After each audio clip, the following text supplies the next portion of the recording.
Hi, what's up, guys? I'm Pei Wei, your dietitian today. And today we are going to talk about a very interesting topic, which is food and COVID-19. Since we are talking about food, so I'm not going to make this session very serious one. Is that all right? Okay, let us start now. Okay, food and COVID-19, what we need to know during this pandemic. Before we go deep into the topic, I would like to explore, is any one of you know what is the role of a dietitian in a hospital? Dietitian, we call in Mandarin we call 饮食治疗师. We use food to treat patients. And our main role in hospital is mainly to ensure patients get their healthy and balanced meal. But basically, we are the trained professional who are qualified to conduct nutritional assessment, diagnosis, and intervention in prescribing and customizing the diet, whether normal or in modified consistency, including blended diet, puree diet, minced diet, soft diet, and so on to meet the requirements of the patient based on their medical problems, including cancer patients with chemotherapy, radiotherapy, diabetic patients, dialysis patients, and etc. And because I know in Malaysia, many of you do not know about the differences between dietitian and nutritionist. That's why I would like to introduce just a little bit about their major differences so that you can differentiate us well. First, dietitians work with healthy and sick people, while nutritionists, my friends, work with healthy individuals. Basically, we as a dietitian, we treat medical conditions or medical problems through food. We call it medical nutrition therapy. While our friends nutritionists, they work with healthy people to promote healthy eating habits to the public. Secondly, the term dietitian is regulated by government bodies, while nutritionist is not. So you may encounter somebody self-claim themselves or as a nutritionist even after taking 3 months of nutrition course. So it is very crucial for you to identify who is the real nutritionist and who is the self-claimed nutritionist to make sure you get the proper advice. Thirdly, we are both study similar subjects at the start during our degree but deviates towards the later part. We as a dietitian, our subjects include medical nutrition therapy and therapeutic diet preparation. We need to know how to prepare a diabetic diet, dialysis diet, heart-friendly diet, and etc. While our friends nutritionists, they study subjects that include nutrition program planning and nutrition education. Last but not least, dietitian and nutritionist, we work in different workplace. Basically, you can find dietitian working in hospital and healthcare centers, while my friends nutritionists, they are working in commercial settings, for example, fitness and wellness centers. So coming into our topic today, COVID-19 is changing the trajectory of 2020's food trend. This is undeniable. From the way we shop and cook, as well as the way the food is produced and purchased. And are you adapting the new normal well? Or you are just same as me, missing the time dining in with our family, friends, and beloved ones? And how do you buy your groceries recently?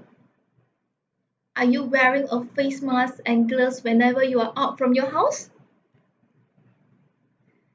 No doubt that virus outbreak or this COVID-19 pandemic has changed the way of how we live, how we used to live.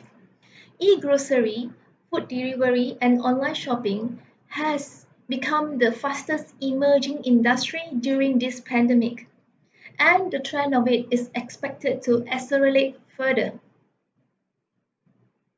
So I have received many questions through Messenger before this, and I will try my best to answer one by one. And here comes the first question. Will I catch COVID-19 from food? What do you think? Will we catch COVID-19 from food? The answer is, despite the large scale of COVID-19 pandemic, there's still no evidence of COVID-19 transmission through consumption of food. up to date. This is because coronaviruses need a living host to grow in and they cannot grow in food. The second question, can COVID-19 viruses survive on food packaging? The answer is yes. The virus can exist on cardboard for a day and plastic for several days. So there is a remote risk of getting infected from touching a contaminated surface or objects and then touching your mouth, your ear, your nose and your eyes. So be aware that when you are walking in a store, be careful of the weighing scale, the handle of shopping carts and the elevator buttons. Practice hand hygiene after you return from the shop and after you put away your groceries remains the golden rules. And I have some guides for you to practice for your home food safety to ensure you have a health, to ensure that you have a safe home food. The first is make sure you wash your hands before and during and after food preparation with clean water and soap at least 20 seconds. This is especially important to eliminate foodborne illness. Secondly, regularly clean and sanitize surfaces and cooking utensil as well as your eating utensil, especially after each use. Discard the outer packaging of the groceries that you bought that you newly bought, but keep track of some important information, especially expired date. Wash your vegetables and fruits, especially if they are not going to be cooked. Keep raw food separate from cooked food or ready to eat food. The next is keep hot food cold hot, keep cold food cold. The meaning of hot food hot and cold food cold is keep hot food above 60 degrees Celsius and cold food below 5 degrees Celsius. This is because between 5 to 60 degrees Celsius, we call it as temperature danger zone. And within this temperature range, bacteria will be able to multiply very quickly. So if you leave your food on the table within room temperature for more than 4 hours, my advice is better discard the food. And remember to cook your food until well done, at least 70 degrees Celsius and above, because COVID-19 will not survive cooking. Refrigerate leftover or perishable items within 2 hours. Okay, the next is any tips for grocery shoppings. This, uh, this is very important for a shopper like me. So I will advise you to prepare a shopping list in advance to shorten your duration hanging around in the store.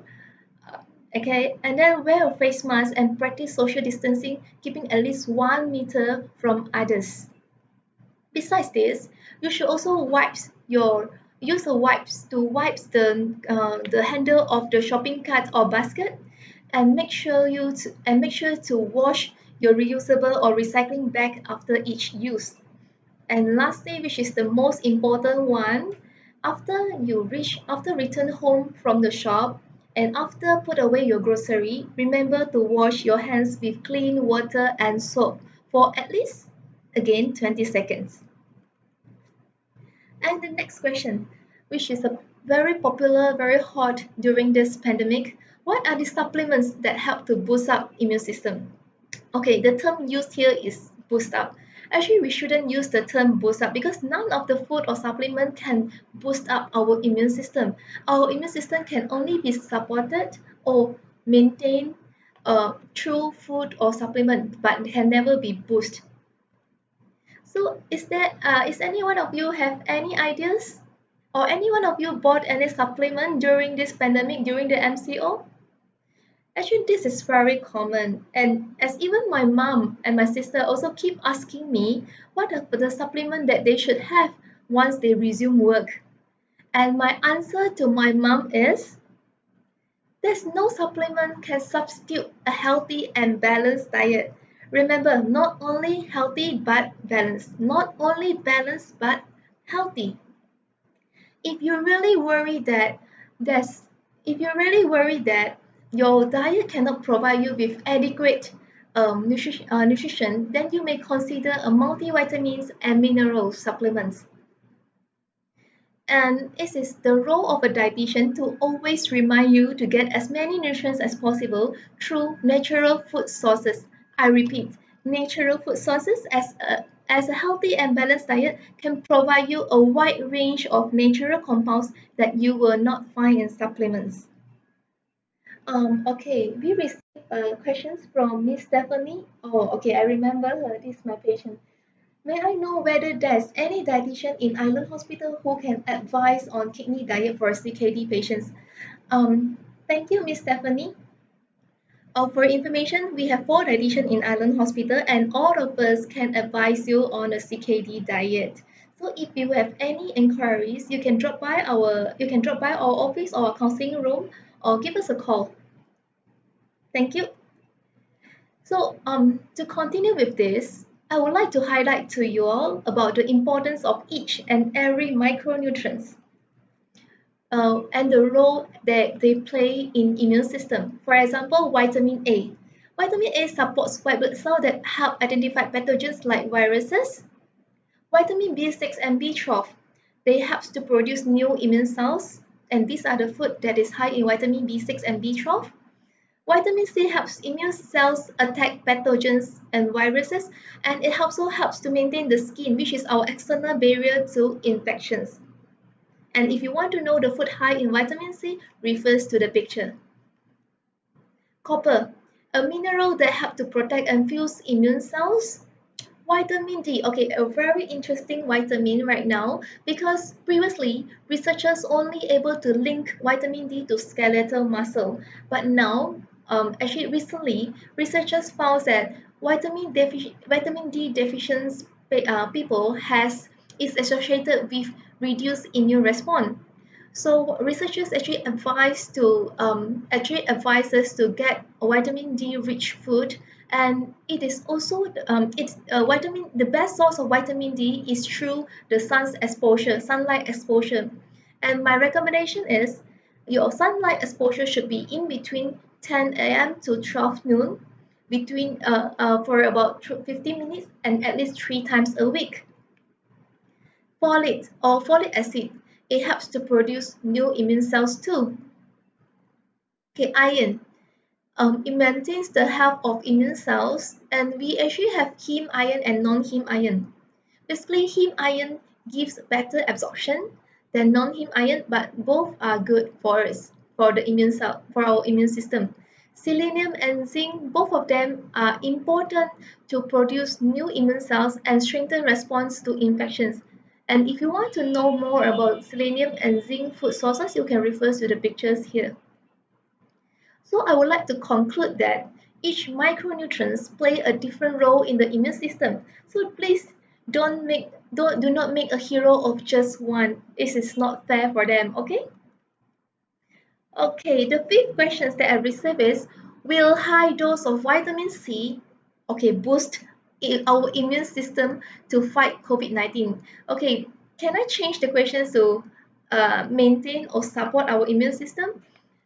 Okay, regarding vitamin C, vitamin C may reduce the duration and severity of common cold, but for your information, it is not COVID-19. Vitamin C will support our immune function, our normal immune function support our normal immune function when you include high vitamin C food in your diet. And according to the recommendation of vitamin C, for healthy adults, we need about 70 milligram of vitamin C every day. And what about for children? Any idea? Children needs 30 milligrams to 65 milligrams of vitamin C every day. And if you are a smoker, perhaps you will need up to 100 milligrams of vitamin C every day. So can I ask, is there any one of you taking vitamin C currently or daily? And what is the dosage like? Is it 1000 milligram or 2000 milligram per day? And what is the effect if you are taking very high dose vitamin C? The side effects include kidney stones and gastrointestinal upset like diarrhea and nausea.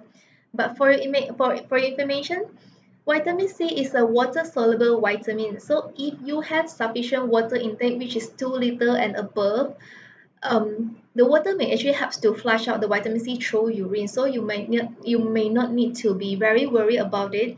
Just be assured that you consume sufficient water. Okay, and as a dietitian, I would need to re-emphasize to you again that natural food, which is high in vitamin C, includes fruits and vegetables. For example, Brussels sprouts, bell peppers, broccoli, cauliflower, tomato juice, guava, berries, mango, citrus fruit, for example, oranges, lime, lemon, grapefruit, cantaloupe, papaya, as well as kiwi fruits. Okay, the next question will be um, related to supplement again, but it's a very interesting question. How do we know which supplements are reliable and safe to consume? So how do we know? Most of us do not know how to check whether the supplement is safe to consume, but we just simply buy it and try, right? And here's a warning for all of you. Some herbal or dietary supplements have been found to contain excessive food additive or possibly harmful contaminants such as pathogens, heavy metals, and etc., which is may be fatal to human. And supplements, some of the supplements can be harmful if you taken inappropriately. For example, dialysis patients, they cannot simply take any supplement. They need to consult their doctor or dietitian before they want to have it. And I would like to show you some supplements. I would like to show you a news which is pertaining FTC and FDA. They jointly issue a warning letters to companies pertaining to their unsupported claims that their products can treat or prevent coronavirus. And this is the list of the companies. And these are the substances for which their safety concerns has been raised, including comfrey, mahuang, stimulant reactive ingredients, and etc. And if you want to know more about it, kindly log into FDA or FTC website to know about the details. And these are the prohibited botanicals, herbs and herbal derivatives which contain scheduled poison as listed under the Poison Act 1952. And there's a lot of untested supplements may be dangerous and potentially life-threatening. And I would like to show you a few. The first one is FDA advised consumers to stop using certain Life Rising dietary supplement. Life Rising is the brand name, and this is because FDA received complaint or feedback from the consumer and they start to investigate the supplement company and they found out that the supplement may have been contaminated with lead, which is a heavy metal and can be fatal to human. And there's another public health alert concerning flaxseed supplement and salmonella contamination. And this happens in this January, which is very recent. Another health alert concerning supplement containing cesium salts. And why this salt is why the FDA needs to warn consumer about this? Because they found out that cesium salts can can cause heart toxicity and can cause potential death to human.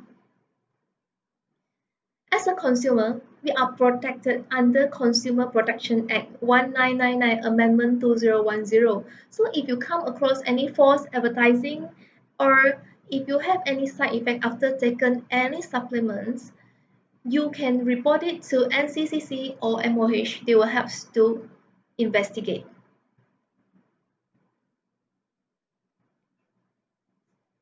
Okay, the next is, will drinking water every 50 minutes help to flush virus to our stomach? The answer is no. Currently, there's no evidence that drinking a lot of water can flush out viruses. However, staying hydrated is crucial for good health, and for your information, between 50 to 80% of the human body is made of water, and the water actually helps to making hormones and neurotransmitters, moisturizing our eyes, nose, and mouth, regulate our body temperature. So if you have fever during these few days, maybe it's not because of COVID, it's just because of you are dehydrated, you do not consume enough water. Water also helps us to absorb nutrients and prevent constipation. Next, will gargling with salt water, vinegar, or mouthwash prevent COVID-19 infection? I would like to answer on salt water and vinegar first. There's no evidence shows that regularly gargling with salt water or vinegar has protect people from COVID-19 infection. And for mouthwash, mouthwash can kill bacteria and germs which contribute to tooth decay and gum infection. But there's still no study shows that it's able to kill COVID-19 infections. Okay, this is for those alcoholic. Okay, can alcohol or alcoholic beverages kill COVID-19 virus? What do you think?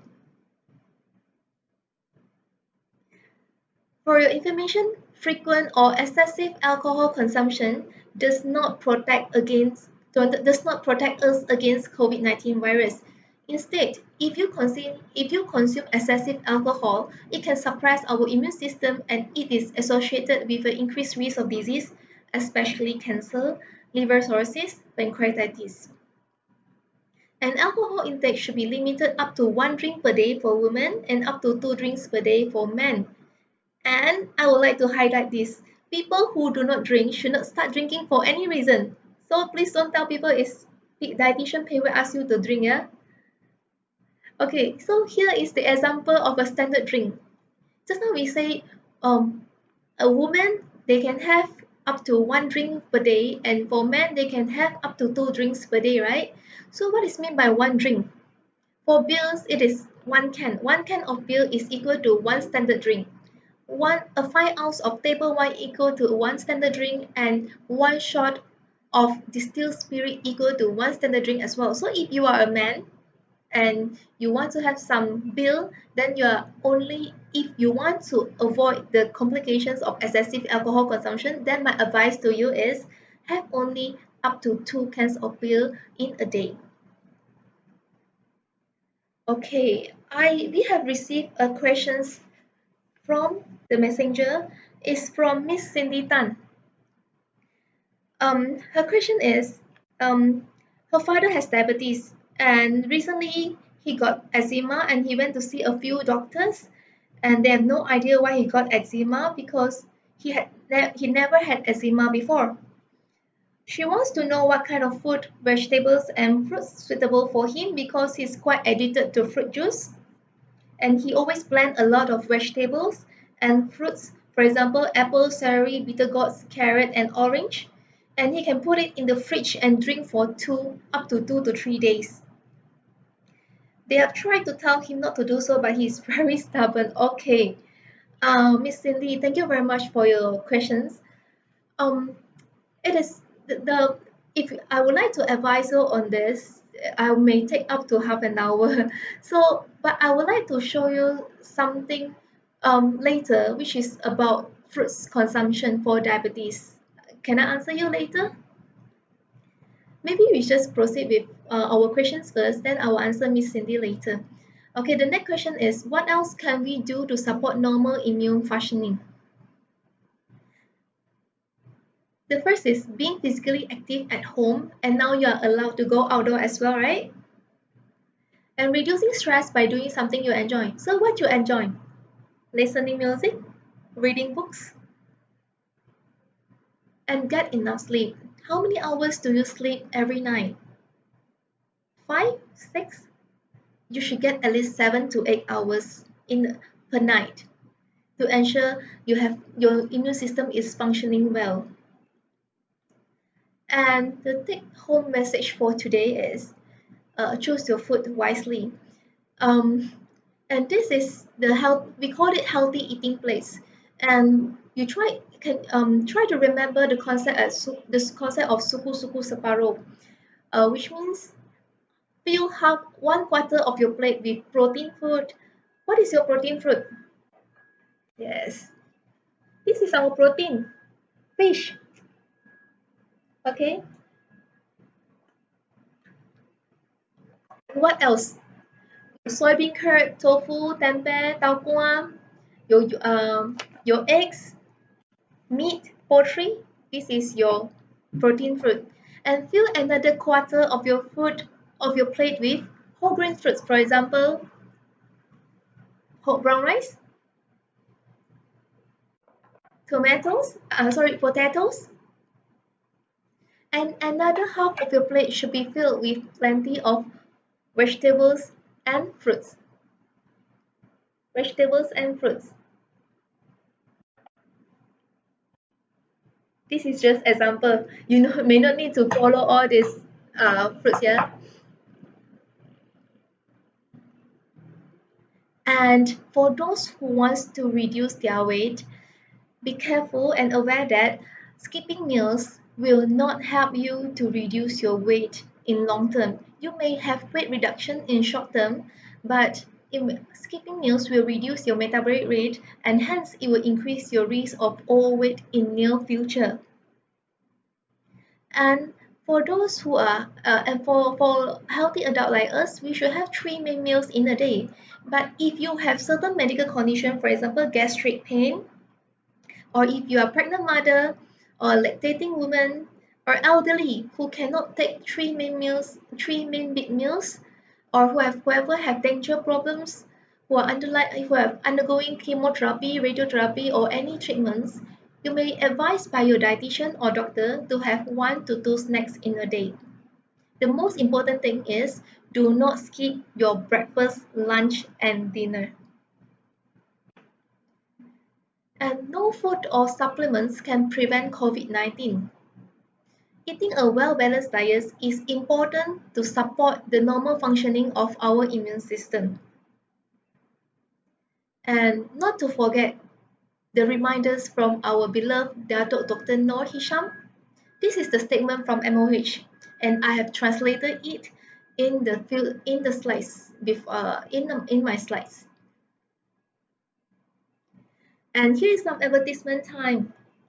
Remember to bring your own reusable container and carrier bags when you tapao food and drinks. Let's not harm our Mother Earth when satisfying our hunger. So back to the questions from Miss Cindy about diabetes and fruits.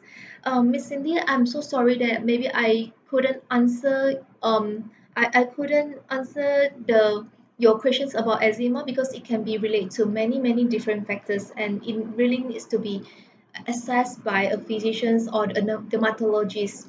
But regarding his blood sugar control, I have something to advise you because for a diabetes patients, they are advised to always be careful on their fruits consumptions. Okay, because fruits and vegetable, both of them contain fibers. But the difference between fruits and vegetable is most of the vegetables, except starchy vegetables, most of the leafy vegetables, they do not contain much carbohydrates. While most of the fruits, they contain a lot of carbohydrates. So it is advised to have vegetable juice instead of fruit juice. But you can actually mix both of it, but just need to aware of the amount of fruits that that your father mix into the vegetables to become juices. So for information, we need 2 servings of fruits per day. For non-diabetic individuals, we can have 2 servings of fruits in one shot. But for diabetic patients, they need to separate 2 servings of fruits in different times. For example, during after lunch and after dinner. This is because if they take 2 servings of fruits together, their blood sugar may shoot up, may spike. And another advice is take whole fruit, which is together with the fiber. If you want to make it into juice, make sure you blend it so that the fiber or the pulp is together in the juice. Not to use a juicer because the juicer will actually separate the fiber, and what left over is only vitamins and sugar, which after your father drink it, he may experience blood sugar spikes. And the portion size of fruit in each picture shown here is in one serving or one exchange, which is 15 grams of carbohydrate.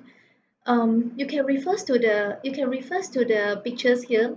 For example, one serving of fruit equal to one apple, one orange, one yellow pear, one green pear, kiwi, one unit star fruit. And if you want to be exact, we have listed down the grammage of each of the fruits that you should consume. So can you just show your father about this if he still wants to have his fruit juice?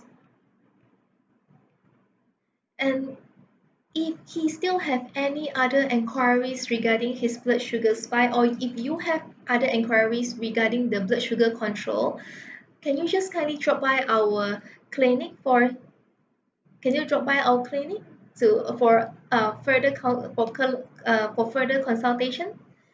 And by here, if you all do not have any other questions, I would like to end my sessions. And again, my name is Pei Wei. I'm the dietitian from Island Hospital. And if you have further inquiries, you may contact me through our extension 5535 or through email payway@islandhospital.com. Four of us in the hos- Four of us clinical dietitians are always in the hospital, Island Hospital, and we are ready to help. Thank you very much and have a nice day.